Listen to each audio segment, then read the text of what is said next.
It's fair to say in the process in the north, which, as Jerry mentioned, has been a long process. We've been concerned that our colleagues in physical health and social care maybe haven't been involved in that process as would have been helpful. So it's great to see you interested in this. It's also great to be involved in an all-island cooperation.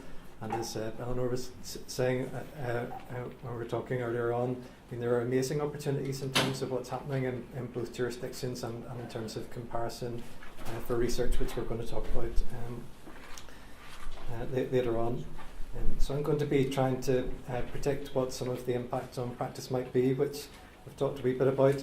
Part of the reason I think there is a strong argument to move away from a mental disorder and risk-based framework for us in terms of compulsory intervention was our inability to predict what will happen in the future. So I'm sort of cautious about doing this, so I'll present a number of different sort of possibilities for the future, I think. I'll talk briefly about the context, the very wide context of the legal frameworks for decision making, and some idea about the scope. I think that's maybe one of the great uncertainties about these new frameworks, is just how wide or narrow they will be. And as we've talked about already from this morning, a crucial determinant of that will be how well, I suppose, and how consistently, how well we can standardise the assessment of decision-making ability. I think there is huge positive potential, as people have talked about, especially in terms of support decision-making and the promotion of rights. And we also need to consider, as we have talked about already, some of the possible unintended consequences. Support, I usually think about support as a wholly positive thing, which should be encouraged, but there is obviously a negative side to people's involvement in other people's lives, which can move into coercion, undue influence, and so on. I suppose there's also the possibility that a capacity-based framework could be inappropriately used to not intervene when people are initially sort of refusing. People might take that as a global, no longer make any effort, rather than the grey areas we've talked about. And then I'll hopefully highlight some of the issues for guidance, practice, and research. So in terms of the wider context for legal frameworks for decision making, I suppose this was just to emphasise that this issue about when it's necessary and proportionate for the state to intervene to restrict the liberty of individuals is an ongoing debate. This is John Stuart Mill, a moral and political philosopher who looks like he's thought about these issues possibly too much. His experiences may have formed his view. So he was educated by his father, James Mill, and Jeremy Bentham. Together come up with utilitarianism, the idea of our governing principle should be the greatest happiness for the greatest number. So they educated him in what they thought was his and possibly their best interests. He was something of a social experiment, and so he was taught Greek at 3, Latin at 8, politics and economics at 13. I have 2 sons, one's 7, one's 12, and the idea of it. Possibly not unrelated to that, he became depressed at age 20, which he framed as a crisis in his mental history. And he later wrote, which is a brilliant and accessible book called On Liberty.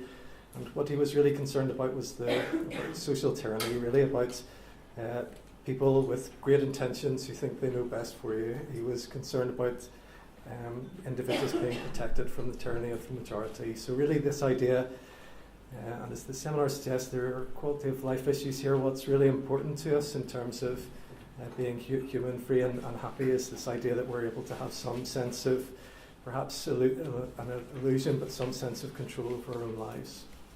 The way Mill framed it in On Liberty was that the only purpose for which power can be rightfully exercised over any member of a civilised community against his will, it's archaic language, but is to prevent harm to others. His own good, either physical or moral, is not a sufficient warrant.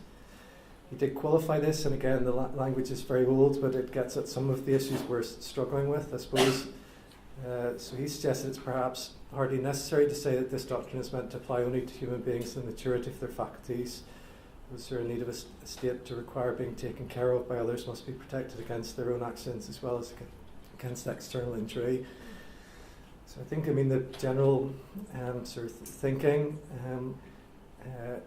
is something which is an ongoing issue. So the complex and difficult tensions and balances are past and present issues. These are as we were thinking about just before lunch, these are issues that people are currently struggling with in practice.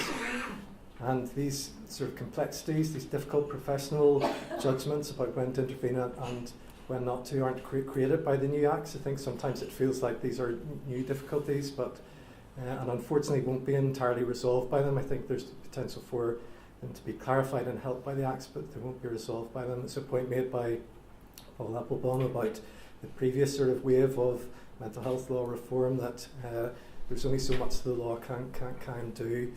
And it's probably necessary for there to be change in the law, but it's certainly not sufficient. I mean, I'm sort of thinking just before lunch there's a wide range of things which also need to be done. Part of what's going to be very important for practice is where the scope extends of the new legal frameworks. There are some estimates of prevalence. I know Brendan Kelly and others are currently doing prevalence studies in both medical inpatients, psychiatric inpatients in Dublin. And there's some indications of this from the international literature. Epping and others did a systematic review of studies specifically looking at people's ability to make treatment decisions, so it's not as wide as the acts, but nonetheless they found an average percentage of patients, so inpatients with incapacity in psychiatric wards. The average percentage was 45%, and in medical settings it was slightly lower at 34%, but obviously the number of people who are receiving inpatient care in medical settings is much higher, so the actual number of people is much bigger. We had to sort of look at how that might translate into Northern Ireland, and then there's one of those wonderful things you can access on the internet which generates Venn diagrams for you to look at the proportions. There's another one where you can place your country and superimpose it on others, which is a sobering experience from Northern Ireland. Anyway, on the right-hand side is the current position, really. So we have the common law position, which extends to many people compared to what our mental health law covers. And there's a third framework which we haven't really talked about today, which is, I think, an area to be concerned about. So the vulnerable adults law and/or policy, now usually framed as safeguarding adults, or adult safeguarding, or adult protection.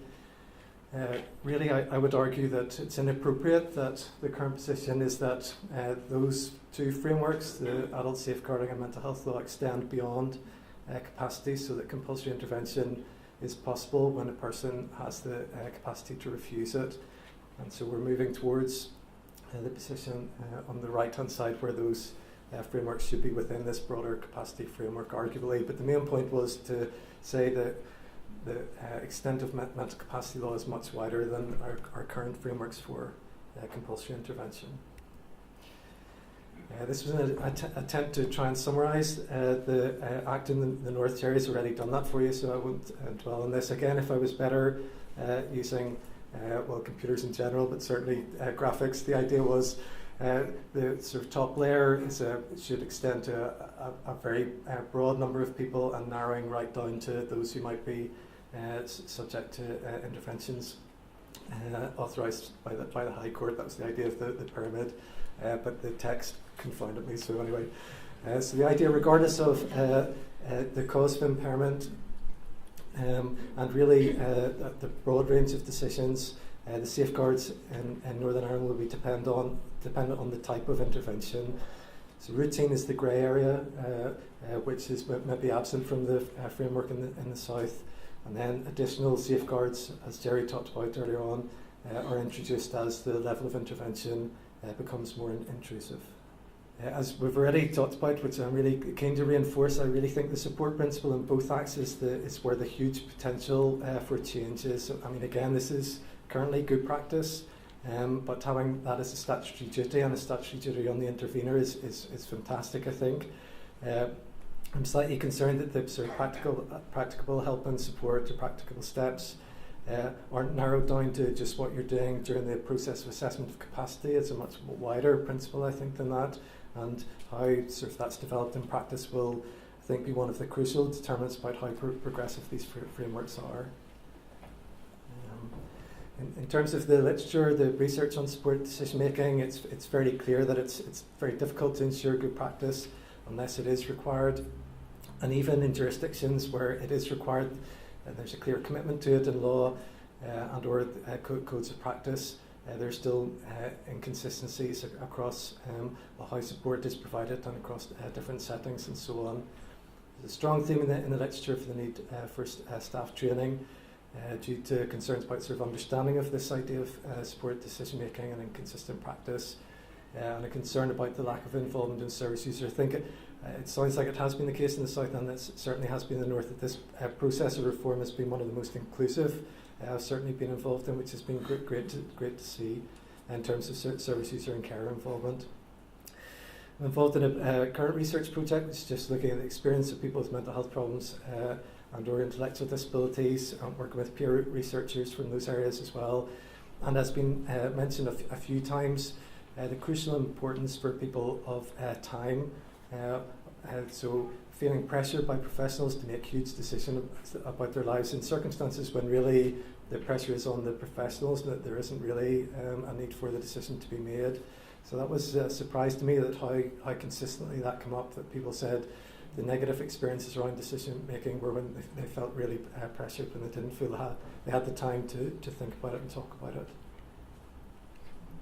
I think it's also fair to say that we don't know that much about what works in terms of support decision making in practice. There's a good review by Conan and others which said there's much rhetoric touting its advantages, and I certainly do that a lot. I think it's a fantastic, intuitively brilliant way of working with people, but they were just urging a bit of caution that we haven't really well defined what support models are and different approaches, what works for whom in what circumstances, and we probably need to really try and work that out. Terry Carney in Australia has reinforced that point. We also need to, as I referred to earlier on, really think about trying to clarify some of these more difficult grey areas around where support moves into persuasion, undue influence and coercion. I think advertising is a good way to think about this and about how we think, how irrational we are.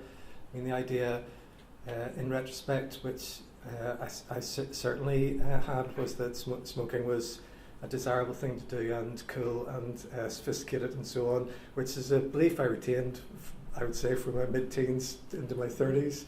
And now I think, what on earth was I thinking? But nonetheless, the influence of sort of attractive, appealing ideas or attractive and appealing people, and how we can be sort of convinced by sort of careful sort of messaging in different ways. I suppose, arguably, the sort of Brexit result, the election of Trump, indicates that people can be persuaded in sophisticated ways to do what appear to most people to be terrible, irrational things. And so sometimes, as we've talked about, that's to be encouraged on wise decisions. We'll all make them, but I suppose it's trying to see where the balance is. So support is not neutral. So so we have to think carefully about the nature and content of support. It's also an issue about the needs of society. So community treatment orders, I think, are a great example of an intervention which is not evidence-based, but wider society seems to want them. And in the North, we have the sort of the possibility under the new Act of compulsory treatment for substance use, which again is currently excluded. And again, the evidence base isn't really there for it, but the new Act will allow it. And the thing which I'm most concerned about in practice is when people initially, as they often do, refuse support, refuse contact with services, and that people may, practitioners who are under a lot of pressure may use that as a way of not trying again. I think it's appropriate. I mean, it's a grey area, but I think it's often appropriate, if there's just sufficient concern about someone to repeatedly offer services, to think about what are the different ways that it might be possible to try and engage that person in services which you think might be helpful for them. But there is a bit of a concern that I think that people may say, well, they have the capacity to make this decision, so we no longer have any responsibility, which would be a misinterpretation, I think, of the intention of the Act. But it's one of the sort of possible unintended consequences. So just some sort of general issues. Public awareness, I think, is going to be crucial to this. I mean, as we've talked about, this is a framework. These are frameworks that are supposed to apply to us all, and it's part of the advantage of them. how staff especially are trained on this, but how people who are using services are facilitated to understand these legal frameworks, I think is really important. The laws in themselves are not accessible, and certainly in my experience, so we need to think about how those can be communicated to everyone. As I've already argued, the assessment of decision-making ability will be fairly central to it, and the authorisation how the support principle is put into practice will be important too.